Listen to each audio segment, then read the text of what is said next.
Nirbhaya case में राम सिंह जिसकी death हुई थी, 6 आरोपी थे, एक जुर्नाइल था, 4 फांसी पे गए।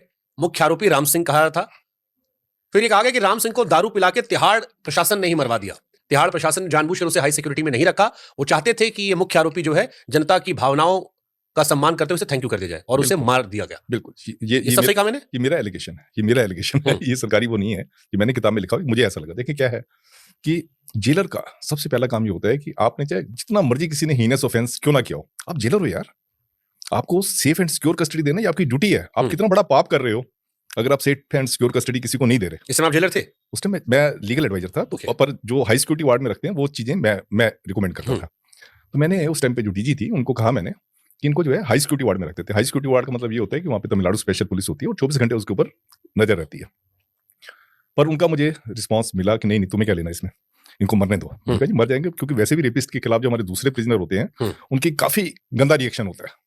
रेप को वहां भी अंदर अच्छा नहीं मानते ना, रेप को अंदर भी कहती अच्छा नहीं मानते। वो कहते हैं हमारी बहनें हैं, हमारी बेटी हैं, तो वो रेप को अच्छा नहीं मानते। तो मैंने उनको कहा कि आप देखें आप ये कर रहे हैं पर कुछ भी हो सकता है इनके साथ। कहते नहीं तुम्हें क्या, तुम अपना काम करो। बड़ा ही ब्लंट उनका रिप्लाई था। तो 4 कैसे हाई सिक्योरिटी में गए, एक क्यों नहीं गया?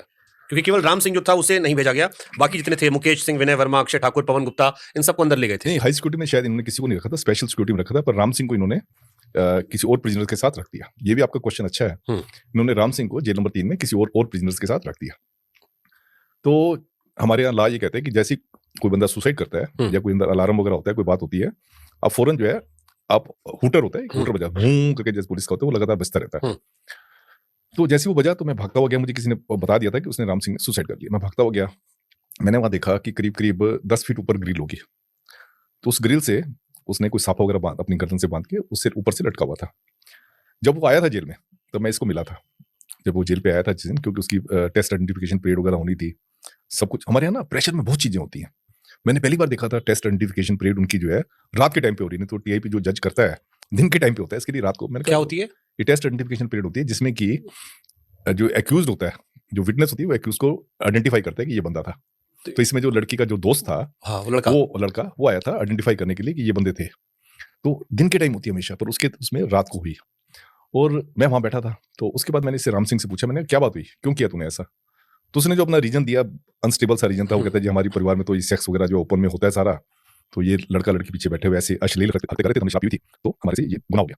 तो उसके ना एक हाथ पे वो गाड़ी चलाता था, एक हाथ से चलाता था, एक हाथ पे रॉड पड़ी हुई थी उसकी, वो बिल्कुल ही वो सीधा रहता था, टेढ़ा कर फांसी नहीं लगा सकता अपने हाथ से। हाँ, फांसी 10 फीट ऊपर, एक तो नीचे एक बाल्टी पड़ी हुई थी प्लास्टिक की बाल्टी होगी कितना, 2 फीट उसकी ऊंचाई होगी, 2.5 फीट होगी।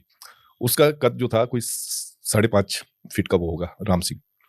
तो मुझे तभी लगे, मैंने, और साथ में उसके 3 बंदे और हैं सेल में। मैंने उनसे पूछा, अरे जब ये फांसी लगा रहा तुम क्या कर रहे थे? हम तो सो रहे थे जी। जेल में कभी भी कोई इतनी गहरी नींद में कभी कोई नहीं सोता।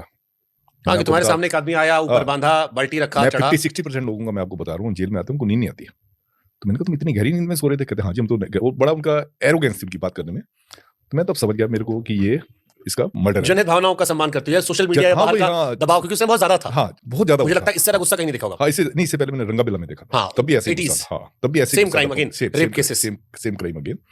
तो फिर मैंने जब जाके, मेरे मन में था, मैंने अपने ऑफिसर को बताया कि मुझे मर्डर लग रहा है। वो कहता तुम अपना छोड़ो, काम से काम रखो, तुम क्यों इसमें? अब इसमें मेरे लिए तो हो गया मारा ना मारा, हालांकि उन्होंने काम ऐसा किया था कि उनको कानून में सजा मिलनी चाहिए थी।